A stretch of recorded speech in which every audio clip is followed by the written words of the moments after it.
God, there's a blue spider on my Speedo. I hate spiders. Okay, that was just a pure distraction there. So,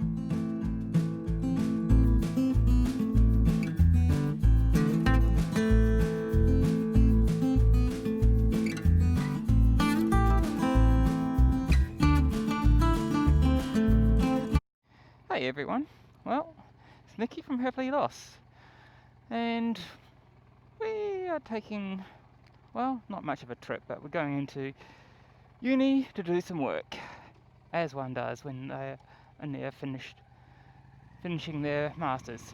So I'm taking you along for the ride.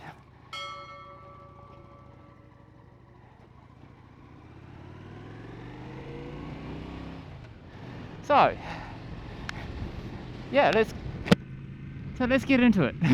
Been a very long time. Say, miss.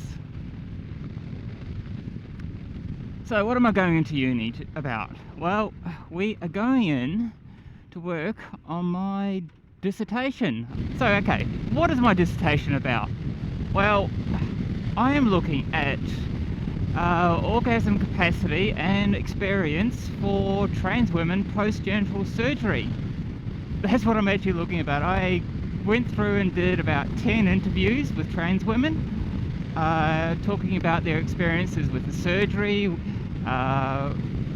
with their genital surgery, with their orgasm and sexual function before hormones, during hormones, but before surgery and after surgery.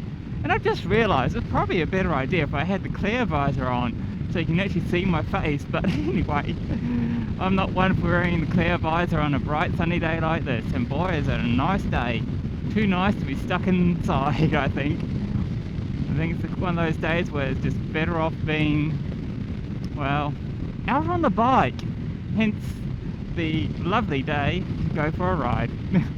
Mind you, I do ride every other day as well, so that doesn't really matter. Yeah, I'm not a fair weather rider. I ride regardless of the weather. So the route we're taking, we are going to take the freeway. It's a fairly simple route. It's not really thrilling, really. And it's a quieter day. Well, hopefully it's a quieter day. It's a Sunday, so one hopes it is. Not that I avoid busy traffic, because I don't. Just sometimes it's nice to have a more relaxed ride. Okay, up to 100. Come on. Come on, people. Get your cars moving. Oh, gosh. So what is my results saying anyway? Essentially, the occurrence of not being able to orgasm is quite rare after surgery. Statistically speaking, the research tends to suggest that it's about 8% of those that have genital surgery will experience, will be anorgasmic, which is a known, unable to orgasm. Whereas it's up to 20 to 40% would have some sort of issue with experiencing an orgasm, whether it's difficulty or a prolonged period or pain or some sort of description like that. The research would also tend to suggest that the occurrence of complications, whether a minor or major, is actually quite high, despite it has been reduced over more recent years. The surgical complications is not that high nowadays. What seems to happen is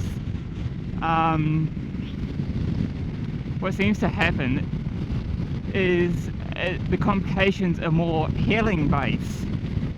So you get the development of scar tissue, you get a shortening or a narrowing of the vagina, you get a narrowing of the entrance to the vagina, so penetrative sex becomes difficult, if not painful.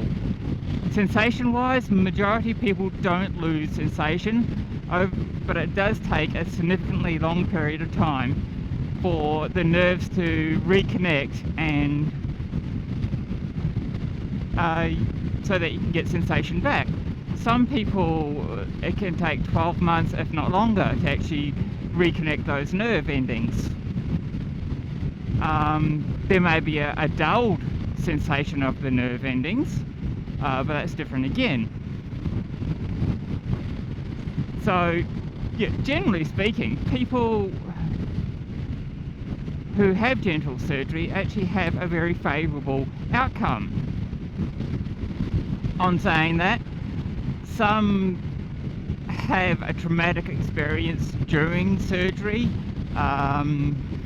or following surgery and may experience pain or discomfort, which can delay their reconnecting and self-discovery of their body, and also inhibit them to be sexually engaged and to experience an orgasm. If the pain's extreme enough, like cisgender women, it can actually prevent them from experiencing orgasm, because they begin to associate pain with orgasm, and the tendency is to avoid pain. Another interesting aspect of the research that's come through is, well, no surprise here really, how should I put it? The dislike of using dilators. If you don't know, for trans women who have had genital surgery, in particular the penile inversion technique, have to regularly dilate to maintain the depth and girth of their vagina, which essentially is, well, I'm going to put it as crudely as this: you're putting a hard piece of plastic in their vagina and holding it there for an extended period of times in order to keep the stretchiness of the vagina lining. It's not just trans women that actually have to do this. Cisgender women, under some conditions, also need to do this to alleviate pain and to stretch their vagina as well. So it's not just purely a transgender issue. It is also a cisgender one as well. And in some circumstances, even cisgender women, they will have a version of the vaginoplasty in order for them to be able to have penetrative sex and a few other things as well. So yeah, it's not just something solely that trans women experience. However, another interesting thing is, despite so many of them in some way were not happy or experienced a complication with their surgery, the interesting thing about the whole happiness part is that it's not that they are unsatisfied with having the surgery. They are unsatisfied with the outcome of the surgery. There are things that they don't consider to be normal, which they would like to have a revision surgery done on, say like uneven labia, too much of the I always forget what it's actually called, too much of the erectile tissue left from when that's near the entrance of the vagina. So in doing that, oh god, there's a bloody spider on my Speedo. I hate spiders. Okay, that was just a pure distraction there. So they're not actually unhappy with having the surgery. In fact,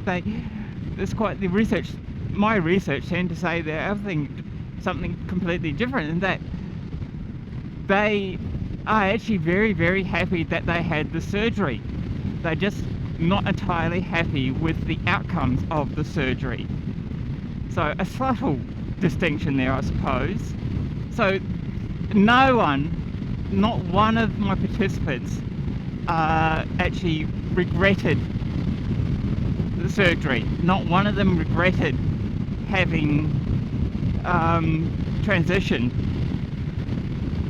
Now, I will put a little caveat here about my participants. With all the people that actually initially replied, one indicated they did experience significant issues with their orgasm. However, that particular person chose not to go ahead with the interview process in the first place. So my results are kind of skewed towards the ones that were prepared and are reasonably okay with their outcomes, and I'm completely aware of that. But in saying that, there was also one participant that went through that's taken a very long journey to get to where she is at the moment, and she's still going on along that journey, and she's had some pretty horrific complications along the way, but yeah, she's doing well, and she's got a rather good outbeat on the whole situation, and holds a lot of hope that things are going to get a hell of a lot better. Yeah.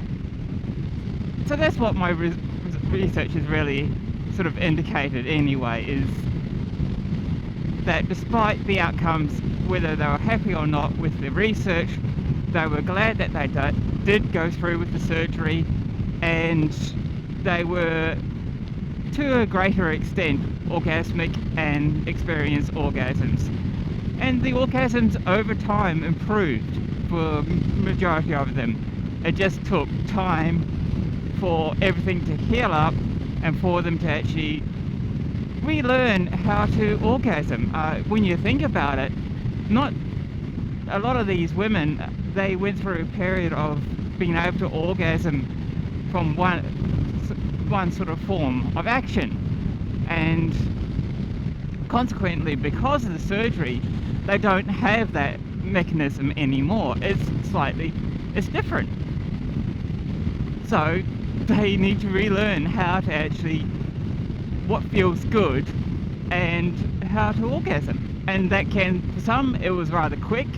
For others, it was a very long process. Are you going to stay green, or are you going to change on me?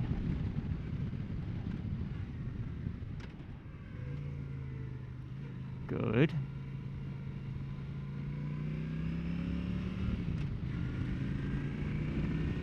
Ah, that's my girl. Yeah. Oh God, really? Stuck in the library today. Ugh. I'd work outside of it, but I think I'd be too distracted.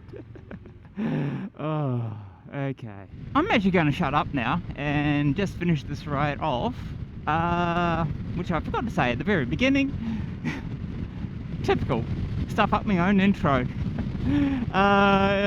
So if you like this content and would like to see more on motorcycles, art and sex related stuff, don't forget to subscribe and press the bell to be notified of any updates.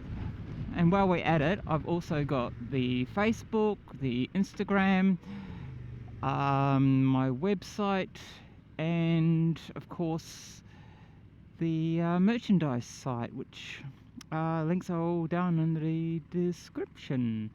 So why not leave a comment or like this video? So until next time, I'll see you then.